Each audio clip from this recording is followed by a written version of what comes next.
Hello everyone, welcome back to the table. Today we're going to start with the introduction to For What Remains. This is a Kickstarter I signed up for a while back, got the game earlier this year. This is a tactical skirmish game set in a alternate history post-apocalyptic universe in the near future. This game is created by David Thompson with Paul Lowe and Ricardo Thomas. Character art was from Rick Hershey. There are three separate games. Each one can be played on its own, and they can also be combined. One can play just a one-off type skirmish, or there's also a campaign for each of the boxes. Like I said, there are three different ones: Streets of Ruin, Blood on the Rails, and Out of the Basement. A great story written, I think, mainly by David Thompson. It comes along in the rule book, tells you how things came to be. Is the way he describes it. And there's a timeline that goes along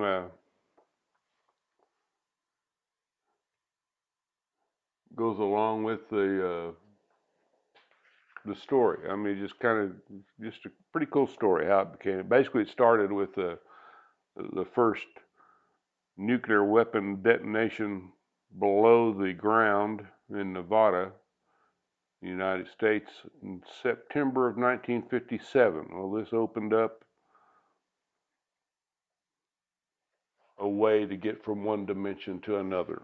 And there's a whole history, I don't know, 6, 7 pages of it.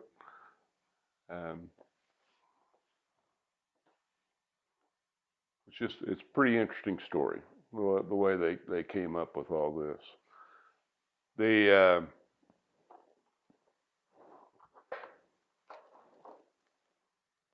rule book components. This is from. Sorry, I didn't mention earlier. This is from DVG Games, and anybody familiar with them knows they put out some pretty quality components. So this is the rule book in great glossy paper, lots of examples, artwork of the different types of characters. The whole book is 32 pages with the final thoughts, but the actual rules pretty much go through. Looks like 27. So 28 starts how things came to be. So see the information on Solitaire play and game campaigns, Solitaire play activation system. And then this is the rule book from Streets of Ruin. The counters, just throw some out. This uses I guess you'd call a chit pull system. Basically, each unit you have is like the Grenadier here from the Freeman clan. You have 3 tokens, and each turn, depending on how many characters you have on the map, you pull that many. Say if you have 5, and each faction has basically 5 available. They may not all 5 be on the map or in each scenario, but so you would have you'd be able to take 5 of these tokens. You could take 3 from one, 2 from another, or you can take 1 from each one. It's up to you how you decide to do this. And then you put them in one of these little bags, and then you draw those. And when you draw a character that's on the map, that character then performs its action. may move, it may fire, it may do some. Each one has some of them have some special actions.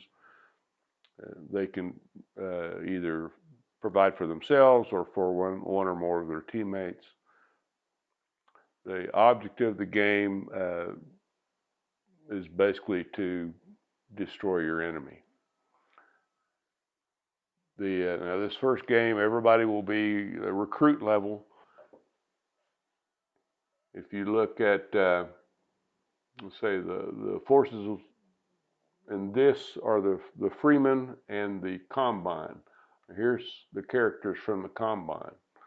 You see they have a commander, and again we're playing on the recruit level, so that's the only things really showing except for the ones on the ends. Up at the top, say if you look at the Vanguard, you see Recruit 2, Veteran 3, Elite 5. That's how much the unit costs. Each game will give you can have different skirmish point cost, 10, 20, 30. So you build your team based on that. And of course, some of the, say, starting in the campaign, you start with basically a 10 skirmish point, and everybody starts out as a recruit. And you can design your own scenarios. There are a multitude of these tiles, which you can see. Basically, there's 3 of them, and they're double-sided. I think there's 14 in each game. I don't know. I have all 3 of them. I managed to squeeze 3 of them into 2 of the boxes. So with the counters, using the DVG deep dish counters, and managed to get everything scrunched down into 2 boxes. And it works well. I mean, it's pretty easy to gather things. Say this is the Grenadier from the Freeman clan, and some of the characters will have what you call huge, like this Hellfire. And you'll see they take up 4. So, and they would also have the same 3 tokens that you could put in the box with them for selecting them. Now the AI has cards like this. So depending on the situation, like if where we are here, let's say that they were this close, they were adjacent basically. Even though this is a level 2, it's up. This is ground level. The yellows are level 2. The orange ones you see here are rough terrain. Over here you have liquid or water, and then up here you have what's the word? Basically, you can't go there. You can't put anybody there. It's impassable. Some of the terrain blocks. Rough terrain gives you it's either difficult or rough terrain. It gives you like a +1 on your defense. But let's say if we had this here, and we had got the Hellfire there. So you'd look and say, okay, he's engaged. So you roll a dice. These are 10-sided die, and he would, if 1 through 7, he'd do a dual strike. Now, unfortunately, the Hellfire on Recruit does not have dual strike available. Or he would RC, which is combat, range combat, against the highest value enemy. If he rolled 8 through 9, he would withdraw. And then if he was injured, he would move to the closest harpy, which is the repair token. And if he rolls a 10, he would do a close combat against the weakest enemy.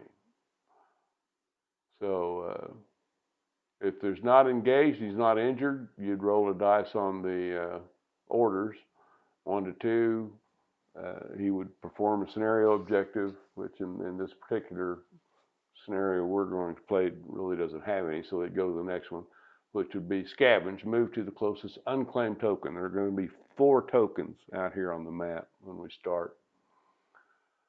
So he would move to that until, and this would be his ongoing order until he picked it up, and then he would get a new order. Rolled 4 through 10, he would assault. He'd move to the closest enemy unit until he was within weapon range, and then he would either do a dual strike or a ranged combat. Again, that would be his standing order until that was completed. In combat, when you do have it, you look at the cards.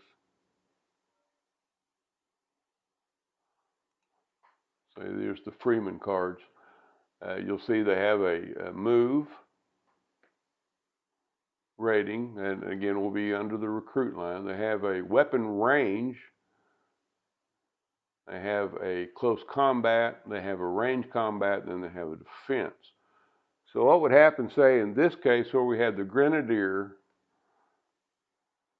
The Grenadier, he's probably one of the most powerful, at least certainly from the Freeman side of things, although the sniper can do some damage. This Grenadier has rocket launcher. So he would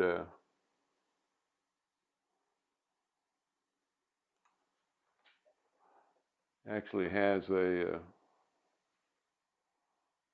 rocket launcher template. Now, these are a little hard to see in this. I got these, like I say, part of the Kickstarter.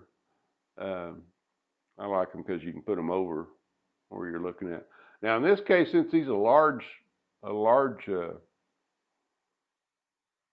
huge, takes up 4. You can see the. Well, I don't know if you can see that. Does that show up at all? Not really. Anyway, in the middle it says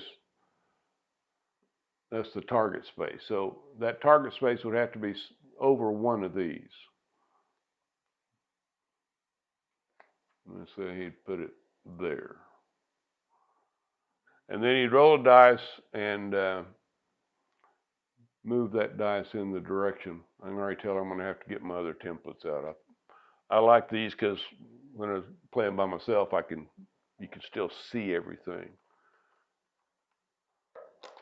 Still see the units underneath, but that doesn't work too well here.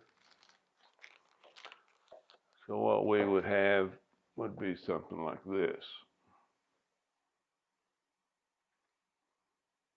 Anyway, you roll a dice and then a 10-sided die. If he rolls 5 or 6, it stays there. If he can't see the target, he could actually be like back here and not even see it. You'd roll 1 die, move it once, roll another die, move it again.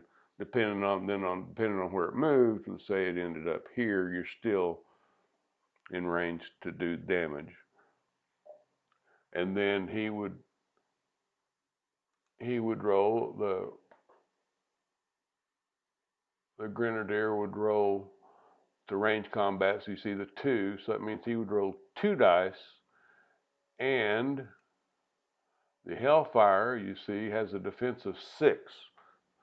If he gets either of the 2 dice is above 6, then he scores a hit, and that would mean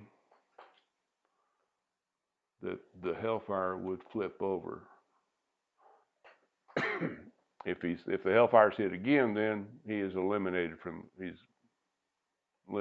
game. That would be it for him. I'll probably turn these this way so I can see everything. So that's kind of how combat works. Movement, fairly simple. Excuse me. Just normal terrain is 1.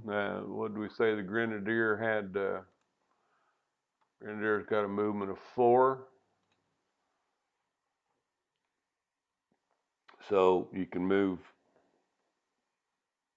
orthogonally or diagonally.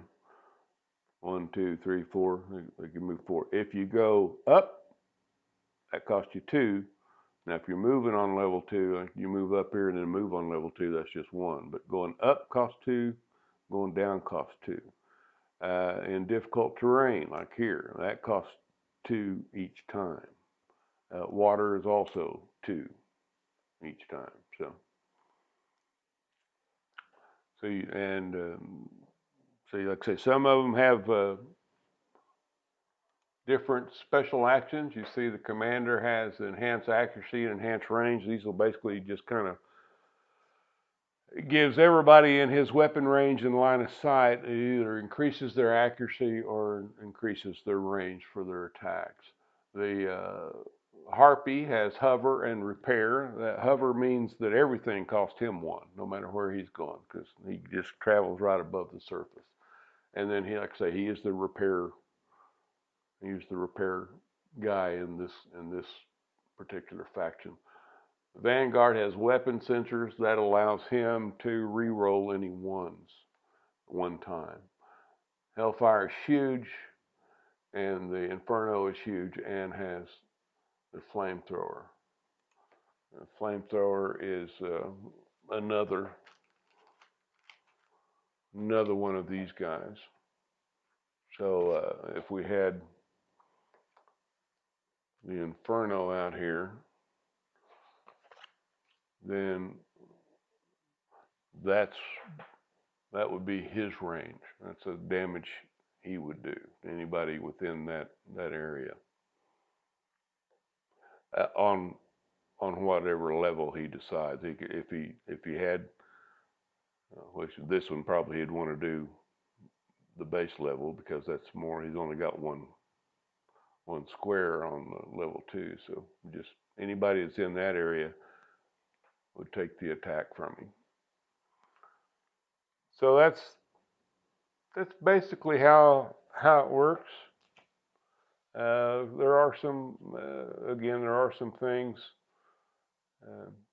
that you have to remember. The special abilities of each person, whether they have a defense bonus, whether they have an attack bonus, it's just some things you still have to pay attention to.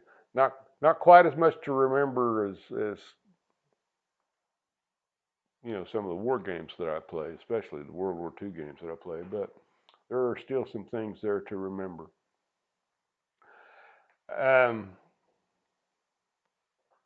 Don't know that I have a lot more to add to it. We'll be getting into this pretty quickly. There's let's see, I'll give you the setup of what we've got here. That's the Inferno, that's the Grenadier.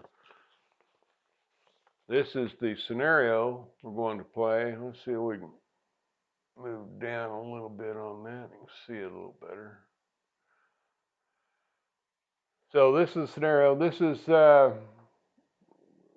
when you open a rule book, it gives you an intro scenario, which is basically kill them all. You put each force starts on opposite ends. You put a couple of tokens out there to scavenge tokens, and then you just basically go to kill them all. This one is going to be skirmish. See, overview. Factions encounter each other for the first time as they're scavenging the city's ruins. Their goal is to recover as much gear as possible. Skirmish points are 10. I added 1 to the combine so that way I can get everybody in there. If you look at the cost, you can see the commander. Everybody's at the recruit level. Commander's 2, Harpy's 1, Vanguard's 2, Hellfire 3, Inferno 3. So that's 11.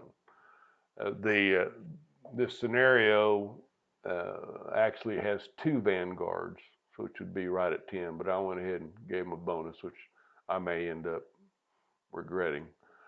I'm going to play the Freeman, and with 1 of each of the units, that comes out to 10, as you can see there. So that's how we're going to go. But that way, at least you get there's at least 1 unit of each type, so we'll know what's going on. There's going to be 4 scavenge tokens on the battleground, and they're indicated on the map. It shows that the starting areas, and it has default character selection placement rules. So here you can see the map, which is what we have already out here. Solitaire play. Now you could choose either one. You could choose to be the Freeman, or you could choose to be the Combine. I'm going to go ahead and play the Freeman in this one. I have played actually all 6 of the factions, different games. I may even start a campaign on this one. I don't know. We'll see. So you can see the, in this case, say the Combine is going to be the artificial intelligence folks that I'm playing against, and that's who the AI is going to control. So you can see it gives you starting locations for each one. Vanguard is 1, Harpies 2, Commanders 3, Hellfire's 4, and another Vanguard is 5. And so I'm going to, instead of the number 5 being another Vanguard, it's going to be the Inferno. And then you can see where the tokens, the scavenge tokens, will be placed. And then the starting area for the player is over here, which is basically back behind this, couple of spaces the other side of this edge here. And then they'll be starting. I've got another camera. It's not quite as sharp, but they'll be starting up here. You can see the starting locations will be there. And sorry, that's just not, it's not as fancy as the camera, so more like a webcam, but you know, it works. Because this map is too big. It's let's say 9 tiles, 3 by 3, so it's just too big for one camera. Unless I guess I could mount it on the roof, then you wouldn't be able to see anything. So we're not going to do that. So that will be the scenario. You can see Solitaire play here. Place the AI characters in numbered spaces. Players' characters begin on the designated edge of the battleground within 2 spaces of the edge. Objective order, there are none. So remember on the AI cards, if they roll, it says objective. There aren't any. So you just ignore that one and go to the next higher order. So like on the Inferno card here, if he rolled a 1 or 2, there's no objective, so he'd just go up to the next higher order, which would be Scavenge. So that's how that's going to work. And here's an example of the dice. The red's going to be the Freeman, the black are the Combine, and this is their Combine symbol. That's the Freeman symbol. And that was another part of the Kickstarters. I got all these dice, the different factions. The white ones are the normal ones, but you have these yellow, green, blue, and gray. Those are the other 4 factions in the games with the rest of them. So I think that's going to be it. Didn't really go. I'm not going to go over like all the different rules, but you have a different, have an idea of what. Say once you start pulling the chits, these guys here, each one will go from a bag. Now the AI and the player are a little bit different because, in other words, let's say if I played all 3, I played the medic 3 times, they go to a different place. I don't remember the exact names of them, but I would, if I played all 3 of these in one turn, none of them would be available the following turn. It would be two turns away before any of them would be available. So, and that's not the case with AI. Theirs are available each time. If we drew 3 of the Hellfires and played all 3 of them, there's a possibility that all three of those Hellfires could come in the next turn. So it's a little bit different for the AI than it is for the player. And then if you have a unit defeated, you just throw that in for one turn, and that means that's kind of a wild card. You pull, if that one's pulled, any of your, well, of course, if this was in there, that means you're down from 5 to 4. So any of the other 4 could take a shot, take their turn. That's pretty much it. I mean, the rounds are fairly simple. You basically you draw a token, and if that whatever token is drawn, that character can act or pass, and then you just take those turns. You have a range combat, you can have close combat, you can move, or you can use an ability. That's basically, there's 4 things that your unit can do on that turn. Okay, I think that's good for the introduction. Next video up is going to be part 1. Thanks for joining me. I hope to see you soon.